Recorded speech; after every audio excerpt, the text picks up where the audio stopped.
여러분 안녕하십니까, 진성호입니다.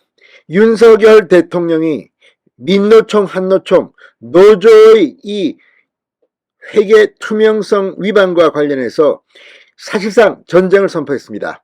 자, 오늘 한덕수 국무총리를 만난 윤석열 대통령은 단호한 조치를 주문했습니다. 또 오늘 이정식 고용노동부 장관의 보고를 보면 지금 이제 국민들이 인내 한계를 느낄 수준의 민노총, 한노총은 온 것 같습니다. 자, 그동안 이 거대 노조는 마치 자신들이 약자인 것처럼 이야기했지만 지난 5년 동안 중앙정부 광역지방자치단체로부터 무려 1,500억 원의 지원을 받았고, 이 돈을 자녀 영어 캠프, 해외 출장 이렇게 흥청망청 쓴 것으로 드러났습니다.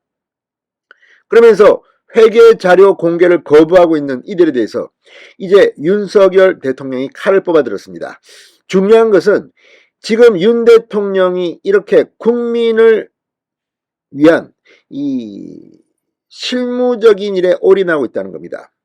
실용, 그리고 마치 이 약자처럼 굴었지만 문재인 정권 5년 동안 얼마나 많은 이런 지원금을 받았는지가 드러났습니다.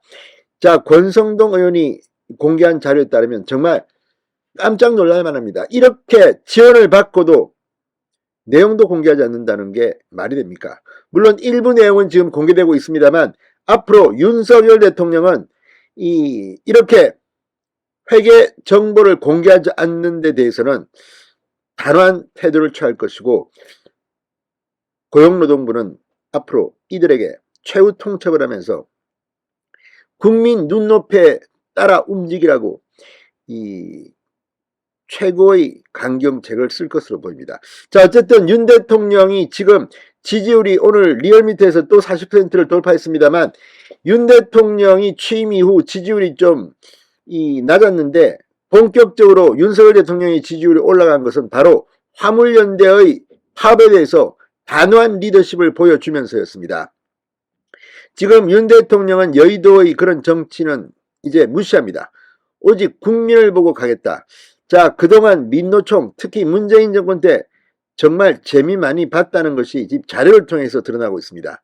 이제부터 이 불법에 대해서는 전쟁을 불사하겠다는 그런 태도로 보입니다. 진성호의 융단 폭격 시작합니다. 민노총, 한노총을 융단 폭격합니다.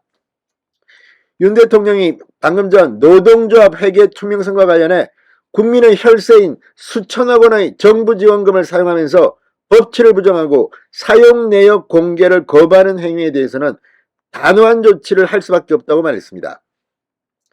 용산 대통령실에서 한덕수 국무총리와 주례동을 갖고 노조 개혁의 출발점은 노조 회계의 투명성이라며 이같이 말했다고 이도훈 대변인이 브리핑을 통해 밝혔습니다.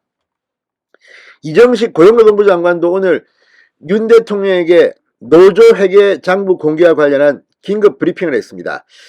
이 장관은 회계 장부 비치 보존 결과를 제출하지 않은 120개 노동조합에 14일간의 시정기간을 부여하고 미이행 시 과태료를 부과할 것이라고 밝혔습니다. 과태료 부과에도 여전히 자료 제출을 거부할 경우 현장 조사를 실시하겠다고 말했습니다. 이를 거부하거나 방해, 기피하는 경우에는 과태료를 추가로 부과하겠다고 했습니다. 올해부터 회계 관련 법령상 의무를 준수하지 않는 노동단체를 지원해서 배제하고 그간 지원한 전체 보조금도 면밀히 조사해 부정이 적발될 때는 환수하는 등 엄정 조치할 계획이라고 말했습니다. 이 끝까지 가야 됩니다. 정부는 노조회계 투명성 강화를 위한 가이드라인을 마련하고 노조회계 공식 시스템 구축 등도 차질 없이 추진하기로 했습니다. 또한 국제기준에 맞춰 조합원의 열람권을 보장하고 회계감사 사유 확대 등 전반적인 법제도 개선 방안도 마련해 내달 초 발표하기로 했습니다. 이 장관은 법 개정 전이라도 노조 회계 자료를 제출하지 않은 노조에 대해서는 과거 20%였고 현재 15%인 노조조합비 세액 공제를 원점에서 재검토할 계획이라고 말했습니다. 자, 그런데 지금 이 거대 노조들이 비판을 받는 것은 국가로부터 어마어마한 지원을 받고도 이렇게 회계가 투명하지 않다는 겁니다. 이런 식으로 하면 뭐 했는지 알 수가 없습니다. 자, 권성동 의원이 고용노동부와 시도 17곳으로부터 제출받아 공개한 자료에 따르면 2018년부터 지난해까지 5년간 이 민노총, 한노총 두 노총은 중앙정부에서 177억 800만원, 광역자치단체에서 1343억 4495만원 등 1520억여 원을 지원받았습니다. 야, 이건 정말 해도 해도 너무하다는 생각이 듭니다. 이 어마어마한 것들, 광역자치단체 지원금 3분의 2가량인 904억 8976만원은 한노총에게 438억 3770만원은 민노총이 받았습니다. 나머지 1749만원은 두 노총에 지급되긴 했지만 각각 얼마씩 받아갔는지는 구분도 되지 않았습니다. 두 노총 지급액은 박근혜 정부 때인 2016년 130억 수준이었으나 문재인 정부 들어 2배 이상으로 크게 늘어 2021년엔 319억 5,529만원에 달했습니다.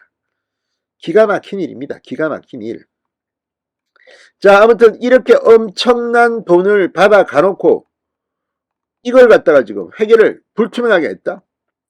자, 두 노총은 정부와 광역단체들에서 주로 노동권익센터, 비정규직 노동자지원센터, 근로자 종합복지회관, 노동상담소 등 노동이나 근로자 같은 단어가 이름에 들어간 각종 건물이나 기관을 건립하고 운영하겠다는 명목으로 지원금을 받아갔습니다. 이게 정말 말이 됩니까? 자, 아무튼 이걸 보면 지금 이런 지원도 원점에서 제거해야 합니다. 이게 뭡니까? 자, 사실상 이런 식으로 하면 이 한노총, 민노총 정치에 개입하고 하는데 이들에게 사실상 정치 기본 뭘 대준다는 의혹도 사실 받을 수밖에 없는 거 아닙니까? 박원순 전 서울시장이 이런 이 서울시 예산을 흥청망청 썼다는 것은 이미 다 오세훈 시장이 공개한 바도 있지만 이제 이런 것들 시민의 관점에서 국민의 관점에서 줄여나가야 합니다. 아니 무슨 노조가 특권입니까? 이런 식으로 돈을 가져갑니까? 자, 아무튼 이들이 하고 있는 이 돈을 썼던 내용 지금 깜깜입니다. 깜깜이. 자, 어쨌든 이 나라 돈을 지원받으면 의무가 생깁니다. 그거는 회계 자료 처리를 보고를 해야 됩니다. 그런데 이들은 이걸 제대로 했는지 모르겠습니다. 지금 무슨 회계 자료 제출 거부하고 윤 대통령 이번에도 단호한 리더십을 보여야 합니다. 이런 것을 보기 위해서 국민들은 윤석열 후보를 대통령으로 뽑은 겁니다. 진성호의 융단 폭격이었습니다. 여러분 감사합니다.